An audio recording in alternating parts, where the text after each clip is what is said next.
Guys welcome back to my another vlog. ഇന്നൊരു സ്ഥലത്തേക്ക് ഞാൻ പോകട്ടോ. ഞാൻ ഒന്നും പറഞ്ഞു തരില്ല. വൈകുന്നേരം ഞാൻ കാണിച്ചുതരാം എന്താ സാധനം എന്താ സംഭവം എന്ന് ഞാൻ വൈകുന്നേരം കാണിച്ചുതരാം കേട്ടോ. ഇത്ര ദിവസം ഇത് ഇട്ടുകൊണ്ട് ഞാൻ നടന്നത് എനിക്ക് വിശ്വസിക്കാൻ പറ്റില്ല. എന്നിട്ട് ഇന്നലെ ഉണ്ട് അമ്മ പൈസ തന്നിട്ട് പറയണേ ഇതിങ്ങനെയല്ലേ, അപ്പോൾ ഇത്ര ദിവസം നീ ഇതിട്ടല്ല നടന്നേ, അപ്പോൾ നീ അത് മേടിച്ചിട്ട് വാ, എന്താണെന്ന് വെച്ചാൽ മേടിച്ചിട്ട് വാ കേട്ട് നടന്നേ. എന്താ എനിക്ക് നിങ്ങൾ ഗസ് ചെയ്യട്ടോ, നിങ്ങൾ ഗസ് ചെയ്യ്. ഞാൻ അത് വൈകുന്നേരം കാണിച്ചു തരാം. നിങ്ങൾ ഗസ് ചെയ്യ് എന്താണെന്ന് നിങ്ങൾ ഗസ് ചെയ്യ്. നല്ല സന്തോഷമുണ്ട്. എത്ര കാലം കഴിഞ്ഞറിയും. പണ്ടൊക്കെ ഒരു സാധനം മേടിച്ചാൽ പൊട്ടി കഴിഞ്ഞ് പൊട്ടിയാവോ ഒരു ഓപ്ഷൻ കിട്ടിയത്. പക്ഷേ നിങ്ങൾ ഗസ് ചെയ്യ്. ഞാൻ എന്താ പറഞ്ഞില്ല, പക്ഷേ അത് വന്നു പോയല്ലോ. ഇതിൽ നിങ്ങൾ ഗസ് ചെയ്യ്. ഞാൻ വൈകുന്നേരം സാധനം കാണിച്ചു തരുള്ളൂ. നമ്മൾ സാധനമൊക്കെ മേടിച്ചിട്ട് എന്ത് ചെയ്യാം, നല്ല ദാഹം. എന്നിട്ട് ഇവിടെ എന്തെങ്കിലുമൊക്കെ കുടിക്കാൻ വന്നാൽ കുറച്ച് ഒരു ലൈം മേടിച്ചിട്ടുണ്ട്, ഇതിനൊരു ലൈം മേടിച്ചിട്ടുണ്ട്. ഭയങ്കര ദാഹം എന്ന് പറഞ്ഞിട്ട് ഉച്ചക്ക് നേരത്തെ ചായ ആയിരുന്നു പറഞ്ഞത്. എന്നിട്ട് ഇവിടെ എത്തിയപ്പോൾ അവിൽ മിൽക്ക് പറയുന്നത്, പൈസ ഇല്ലാത്തവർക്ക് അവിൽ മിൽക്ക് പറയുന്നു. ഇവിടെ ലൈം മേടിച്ചു കൊടുക്കുന്നുണ്ട്. എനിക്ക് ജലദോഷം കേട്ടോ. എന്നിട്ട് ഞാൻ ലൈം കുടിക്കുക. സാധാരണ ഞാൻ ടൗണിലേക്ക് ഇറങ്ങിയാണ്ടല്ലോ ഓരോരുത്തർ ഇങ്ങനെ ഫാൻസാന്നൊക്കെ പറഞ്ഞ് വരികയായിരുന്നു. അപ്പം എന്താ ഫാൻസൊന്നും ഇല്ലടേ ഇവിടെ, ഫാൻസൊന്നും ഇല്ല. അല്ലെങ്കിൽ ടൗൺ മൊത്തം ഞാൻ അങ്ങനെ ചിരിച്ചുകൊണ്ട് നടക്കും. എന്താ ഫാൻസൊന്നും ഇല്ല ഇവിടെ. ഉണ്ണീൻ്റെ ചെരുപ്പ് കാണില്ല, ചെരുപ്പല്ല ഷൂ കാണില്ല. കുറേ തപ്പിയില്ല ഉണ്ണിയെ. അവൻ എങ്ങോട്ടാണ് പോകാൻ വേണ്ടിന്നാ, അവൻ ടൗണിലേക്ക് പോകാൻ വേണ്ടിന്നാ. രാവിലെ പോയി കഴിഞ്ഞിട്ട് പിന്നെ ടൗണിൽ പോകാൻ വേണ്ടിന്നാ, അവന് ഫോട്ടോ എടുക്കാൻ വേണ്ടിയിട്ട്. എന്നിട്ട് അവന് ചെരുപ്പ് കാണില്ല പറഞ്ഞാൽ തപ്പിയും കൊണ്ട് നടക്കണം. ഈ ഷൂവിൻ്റെ ജോഡി അല്ലേ, ആ ഷൂ ഒന്ന് കാണിച്ചു കൊടുക്കുക. നല്ല ഷൂ കേട്ടോ. അപ്പോൾ അതപ്പോൾ ചുമ ഇങ്ങനെ മാറി വന്നാ കേട്ടോ. അപ്പോഴത്തേക്ക് ഞാൻ ടൗണിൽ പോയിട്ട് ലൈമും കുയ്യുമ്പും കുടിച്ചിട്ട് ഇതാ പിന്നെ ജലദോഷം കൂടിയിരിക്കണേ. ചുമയും അധികം മാറിയിട്ടും കൂടിയില്ല, മാറിക്കൊണ്ട് നിന്നായിരുന്നു. അപ്പോഴത്തേക്ക് ലൈമും കുടിച്ചിട്ട് ജലദോഷം വന്നിക്കണേ. അയ്യാ എനിക്ക് നല്ല ക്ഷീണം പോലെ തോന്നുന്നുണ്ട് കേട്ടോ. അതാ നിന്നുന്തി വീട്ടിൽ പോടാ കേട്ടോ.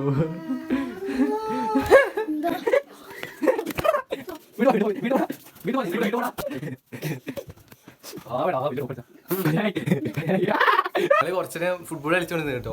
ഫുട്ബോൾ കളിച്ചോണ്ട് അപ്പോൾ ബോൾ തോട്ട് പോയിട്ട് ഞാൻ എടുത്തിട്ടില്ല. പിന്നെ വേറെ അടുത്തേക്ക് പറഞ്ഞിട്ട് ബോൾ എടുപ്പിച്ച്. എന്നിട്ട് കുറേ കഴിഞ്ഞിട്ട് ചെക്കന്മാർ എൻ്റെ മെക്കെട്ട് കയറാൻ ബോൾ എൻ്റെ മേത്തേക്ക് ഇടുക. പിന്നെ കുറേ നേരം എൻ്റെ മെക്കെട്ട് കയറാൻ തുടങ്ങി. എന്നിട്ട് എൻ്റെ മൊബൈൽ ആ റൂമിലിട്ട് മൊബൈൽ എടുത്തിട്ട് വരാം, എന്നിട്ട് മൊബൈൽ എടുത്തുകൊണ്ടോ എന്നൊക്കെ പറയുന്നത്. എന്തായാലും കളിക്കുന്ന പേരും പറഞ്ഞ് വരും കേട്ടോ. അപ്പോൾ നമുക്ക് അവരെ എല്ലാവരും ഇഗ്നോർ ചെയ്യാം. കളിക്കുന്ന പേരും പറഞ്ഞ് വന്നാലും മൈൻഡ് ആക്കാതെ കേട്ടോ. ഞാൻ കുടിച്ച് കഴിഞ്ഞപ്പോഴത്തേക്ക് അമ്മ വേഗം വന്നിട്ട്, ഞാൻ കുടിച്ച് കഴിഞ്ഞ് പുറത്തേക്ക് ഇറങ്ങിയപ്പോഴത്തേക്ക് അമ്മ ഉണ്ട് നടന്നു തരട്ടെ.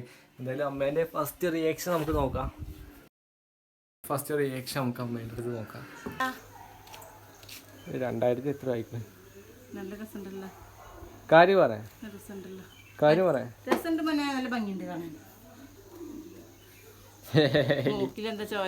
മൂക്കിൽ കുരു പൊട്ടിയത്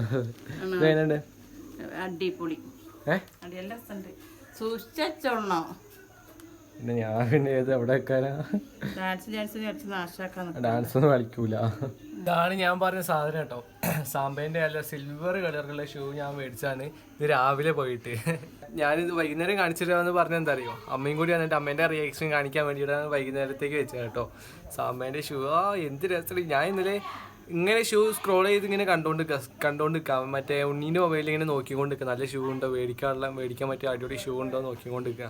അപ്പോഴാണ് ഈ സിൽവർ കളറുള്ള സാമ്പേൻ്റെ കണ്ടുപെട്ടത്. അപ്പോൾ തന്നെ പിറ്റേ ദിവസം രാവിലെ വെച്ചാൽ നമ്മൾ രാവിലെ ഞാൻ പോയില്ലേ, രാവിലെ പോയിട്ട് ഷൂ എടുത്തിട്ട് വന്നു കഴിഞ്ഞിട്ട് ഞാൻ വിചാരിച്ച് ടൗണിലൊക്കെ ഫാൻസ് ആരെങ്കിലൊക്കെ ഉണ്ടോ വിചാരിച്ച്. ഇന്ന് നേരത്തെ പോയതുകൊണ്ടോ തോന്നുന്നത് ആരും ഉണ്ടായിട്ടില്ല ടൗണിൽ. അപ്പോൾ കടയിൽ പോയിട്ട് വന്നു കേട്ടോ. കടയിൽ പോയി വന്നപ്പോൾ ഈ സാധനം മേടിച്ചിട്ടുണ്ട്. ഇതിൻ്റെ പേര് ക്ലിയർ ആയിട്ട് അറിയില്ല. ഞാൻ അങ്ങനെ ബോറടിച്ചൊക്കെ ഉണ്ടല്ലോ, എനിക്ക് ആകെ ചടപ്പ് തോന്നുക, എന്തെങ്കിലുമൊക്കെ തിന്നാൻ തോന്നുക. അതിന് വീട്ടിലാണെങ്കിൽ നല്ല മറ്റേ വെല്ല തിന്നാനും പറ്റൂല, അത് ഓവർ മധുരമായി പോകും. അതുകൊണ്ട് എൻ്റെ അടുത്ത് നിന്ന് ഒരു 20 രൂപ എടുത്തിട്ട് കടയിൽ പോയിട്ട് ഈ സാധനം മേടിച്ചുകൊണ്ട് വന്നിട്ടുണ്ട്. സമയം 6 മണി കഴിഞ്ഞിട്ടുണ്ട് കേട്ടോ. അമ്മേൻ്റെ അടുത്ത് വിളക്കത്തിക്കാൻ പറഞ്ഞിട്ടുണ്ട്. ഇപ്പം ഞാൻ വിളക്കത്തിക്കാൻ വേണ്ടിയിട്ടാണ്. അമ്മയും ഇങ്ങനെ ആരും കുളിച്ചിട്ടില്ല. ഞാൻ നേരത്തെ കുളിച്ചുകൊണ്ട് എൻ്റെ അടുത്ത് വിളക്കത്തിക്കാൻ പറഞ്ഞിട്ടുണ്ട് കേട്ടോ. എന്തായാലും വിളക്കത്തിക്കട്ടെ, സക്സസ് ആവാനുള്ളതാണ്. കുറേ പ്രാർത്ഥിക്കട്ടെ, വിളക്കത്തിക്കട്ടെ. പിന്നെ എന്താ നമുക്ക് സക്സസ് ആവണ്ടേ. എന്തായാലും ദൈവത്തിൻ്റെ ഒരു കൈ കൂടി എനിക്ക് നമ്മൾ കുറച്ചും കൂടി പെട്ടെന്ന് സക്സസ് ആവേണ്ടത് കാണിച്ചിട്ട്. അപ്പോൾ വിളക്കത്തിക്കട്ടെ, നല്ലോണം പ്രാർത്ഥിക്കട്ടെ. മുറ്റത്ത് കസാര ഇട്ടിട്ട് ഇങ്ങനെ ഒറ്റയ്ക്ക് ഇരിക്കണതിൻ്റെ സുഖം വേറെ തന്നെയാണ് കേട്ടോ. അകത്തിരിക്കുമ്പോൾ ഉണ്ടല്ലോ ഫുള്ള് ചൂട്. പിന്നെ അത് മാത്രമല്ല വെറുതെ ഇരിക്കുമ്പോൾ ബോറടിക്കുക, ഒറ്റയ്ക്ക് ഇരിക്കുമ്പോൾ ഒരുമാതിരി ബോറടി കുറച്ചും കൂടി കൂടുക. പിന്നെ എനിക്ക് ഉറക്കം വരിക. അങ്ങനെയൊക്കെ ആയിട്ട് കസാര എടുത്തിട്ട് മുറ്റത്ത് ഒരു മൂലയ്ക്ക് ഇട്ടുണ്ട് കേട്ടോ. ഇങ്ങനെ ഇരുട്ടത്ത് ഒറ്റയ്ക്ക് ഇരിക്കണതിൻ്റെ സുഖം വേറെ തന്നെ കേട്ടോ. ആകാശം നോക്കിയിരിക്കുക, എന്ത് രസം അറിയോ, നല്ല തണുപ്പുണ്ട്. ഇപ്പോൾ 9 മണി ആയിട്ടുണ്ട് കേട്ടോ. എനിക്കിപ്പോൾ നല്ല ഉറക്കം വരുന്നുണ്ട്. ഇന്നലെ ഉറങ്ങിയത് എത്ര മണിക്കറിയാം? ഇന്നലെ ഒന്നരക്കാണ് ക്ലിയർ ഞാൻ കടന്നുറങ്ങിയത്. കാരണം എന്താ വെച്ചാൽ എഡിറ്റ് ചെയ്യാൻ അപ്ലോഡ് ചെയ്യാനും കുറേ കാര്യങ്ങൾ നോക്കണ്ടായിരുന്നു. അപ്പോൾ 1:30ക്കാണ് ഇന്നലെ കടന്നുറങ്ങിയത്. എണീറ്റത് ഇന്ന് രാവിലെ 7 മണിക്ക് എണീറ്റ്. പിന്നെ നമ്മൾ എല്ലാം അറിയാമല്ലോ, ടൗണിൽ പോയി ഷൂ മേടിച്ചുകൊണ്ട് വന്ന് ഡെയിലി എണീക്കുമ്പോൾ ഉണ്ടല്ലോ ഒരു ചലഞ്ച് പോലെ കാണുക, രാവിലെ നേരത്തെ എണീക്കണേ. ചെറുപയറിൻ്റെ കറിയുണ്ട്, പിന്നെ അത് മാത്രമല്ല ഉരുളക്കിഴങ്ങ് അതിലേക്ക് ഇട്ടിട്ട് അടിപൊളി കറി വെച്ചിട്ടുണ്ട് അമ്മ. ഉരുളക്കിഴങ്ങും പിന്നെ ചെറുപയറിൻ്റെ കറിയും. ഉരുളക്കിഴങ്ങും ഉണ്ട്, പിന്നെ ചെറുപയറുണ്ട് കേട്ടോ. അധികം കഴിച്ചാൽ ഗ്യാസ് കയറിഞ്ഞാൽ പിന്നെ എന്താ അവസ്ഥ എന്ന് നിങ്ങൾക്ക് അറിയാമല്ലോ. ഗ്യാസ് അതിൽ നിറഞ്ഞുള്ള അവസ്ഥ എന്താണെന്ന് അറിയാമല്ലോ. വൈകുന്നേരം മുതൽ ഭയങ്കര വിശപ്പായിരുന്നു. പിന്നെ ഇപ്പോഴാണ് ഞാൻ ഫുഡ് കഴിക്കുന്നത്. അപ്പോഴൊക്കെ ഓരോ തിരക്കൊക്കെ പെട്ടുപോയി, അതുകൊണ്ട് ഫുഡ് കഴിക്കാൻ ഞാൻ മറന്നുപോയി. അപ്പോൾ ഇപ്പോഴാണ് ഞാൻ ഫുഡ് കഴിക്കുന്നത്. ഇപ്പോൾ ഫുഡ് കഴിച്ച് കഴിഞ്ഞിട്ട് നേരെ കടന്നുറങ്ങട്ടെ. നല്ല ഉറക്കം വരുന്നുണ്ട്. രാവിലെ 5 മണിക്ക് എണീക്കാനുള്ള മാളു ക്യാമറേൻ്റെ ഫ്രണ്ടിൽ ഭയങ്കര നാളാണ്. പാപ്പൻ്റെ മോള് അല്ലേ, മാളുവിന് ക്യാമറേൻ്റെ ഫ്രണ്ടിലേക്ക് വരണമെന്നൊക്കെ ഉണ്ടായിരുന്നു. പക്ഷെ ഭയങ്കര നാണ് ചെറുതായിട്ട്. മൊത്തം കഴിക്കേ ബെഡ്ഷീറ്റ് മാറ്റാണ്ട് കുറേ ദിവസമായി ഒരു ബെഡ്ഷീറ്റിൽ തന്നെ കടന്നുറങ്ങണം. അപ്പോൾ നല്ല വെള്ള ബെഡ്ഷീറ്റ് എടുത്തിട്ടുണ്ട്. ഇത് വിരിച്ച് കഴിഞ്ഞിട്ട് നമുക്ക് നേരെ കടന്നുറങ്ങാം. അത് മാത്രമല്ല ഉണ്ണി വന്നിട്ട് കേട്ടോ, ഉണ്ണിയാണ് ക്യാമറ പിടിച്ച് തരുന്നത്. ഉണ്ണി വന്നിട്ടുണ്ട്. അപ്പോൾ ഉണ്ണി താഴേക്ക് തലയിട്ട് കിടക്കും, ഞാൻ മേലേക്ക് തലയിട്ട് കിടക്കും. അങ്ങനെയാണ് കിടക്കാറ്. ചെറിയ കട്ടിലാണ്.